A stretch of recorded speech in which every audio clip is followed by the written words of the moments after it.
If you're listening to this, maybe you're starting to kind of feel this, and maybe you feel a little crazy. But I'm here to let you know you're not crazy. This is actually happening. There comes a point in your life where God wants to move you.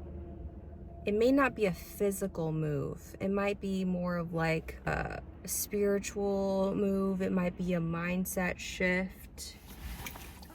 Either way, it's a type of movement that he's trying to get you to do. But if you're anything like me, I'm very, I worry a lot about how my moves are going to affect other people. And so sometimes I lag a little bit on, obeying God, because I feel like, well, if I do this, is it going to affect the people around me? And shouldn't I worry? And my point is with this story is that sometimes, and I don't know what you believe in. I believe in God, and I believe that he will let you know sometimes if you're going the right way or not. He'll send you confirmation just all the time. And I was at my parents' this last weekend, and we were about to start watching a movie. My dad thought it was a preview for the movie that's coming out called Mufasa. And so we were all eating dinner and getting ready to watch this movie. We're all excited to watch Mufasa, like a preview. And it ended up actually being The Sound of Music. Pacing adventure, then why am I so scared? Oh, I must stop these doubts, all these worries. If I don't, I just know I'll turn back. I must dream of the things I am seeking. I am seeking the courage I lack. I don't know if you guys have ever seen The Sound of Music, but it's actually quite a deep movie. The main character is Julie Andrews, and she had the type of spirit that no matter where she was, it could not be tamed. And she felt from a young age that she wanted to be a nun. She knew she wanted to be a nun. She knew she wanted to serve God. She did that, and she lived her purpose being a nun. However, in the Abbey, which is, what they call that, I guess. I really don't know. I think it's, I don't know exactly. And mind you, this is located in Austria. In there were a lot of rules, a lot of restrictions. And at one point, the main character, Maria, who is portrayed by Julie Andrews, starts to almost feel constricted in the environment that she's in. Not because the environment she was in was toxic or so bad for her. It had nothing to do with any of that. It's just something in her spirit felt like, kind of like the way I'd imagine a butterfly would feel inside of a cocoon when it's time for it to start emerging. It probably feels kind of crammed in there. I'd imagine that's kind of how Maria felt. She felt like she wanted to spread her wings at any given moment in time that she had the opportunity. She would go up to the mountains and she would sing, because that's what she loved to do. She was an artist. She would come back down to the Abbey, and her body language would, change, and she would often go up to the hills and just sing and admire God's creation, and come down and feel restricted again. Then at one point she got commissioned to go do this project where she was to help this man, they call him the captain, with a bunch of unruly children. Oh.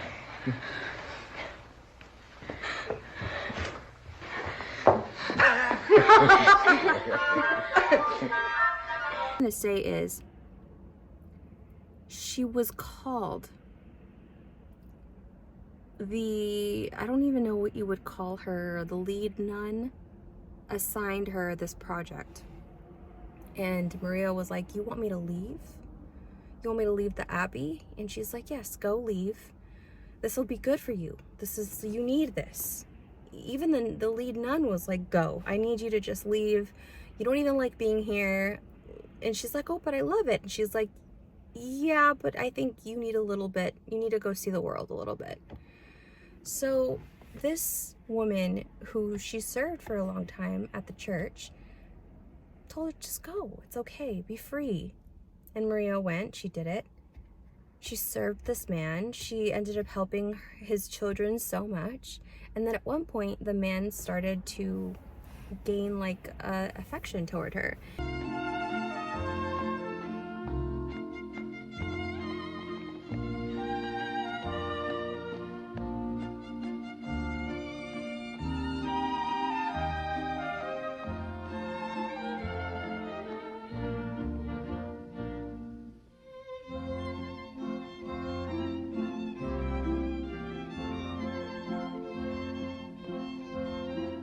And this scared Maria. And so Maria like went back to the Abbey and she was like, I can't do this. This is too much. Like, he has like a fiance almost, and I shouldn't be there. And there's this scene, and I'm getting to my point. There's this scene in the movie where the nun starts singing the song, I think it's Climb Every Mountain. And she's basically giving Maria the okay to go back. Walls were not built to shut out problems. You have to face them. You have to live the life you were born to live. Climb every mountain, search high and low, follow every byway, every path you know.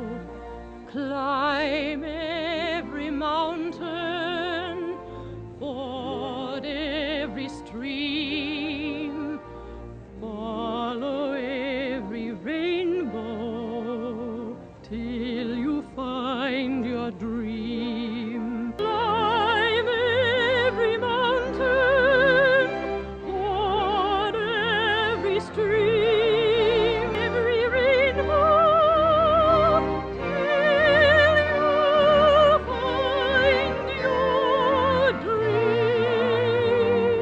That will need all the love you can give. Climb every mountain, ford every stream, follow every rainbow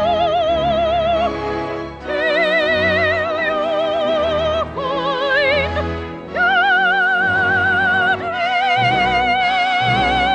Because Maria had the spirit of someone who's loyal and wants to serve and doesn't want to do anything shady. You know, she's like, I don't want to partake in any adulterous thoughts or whatever.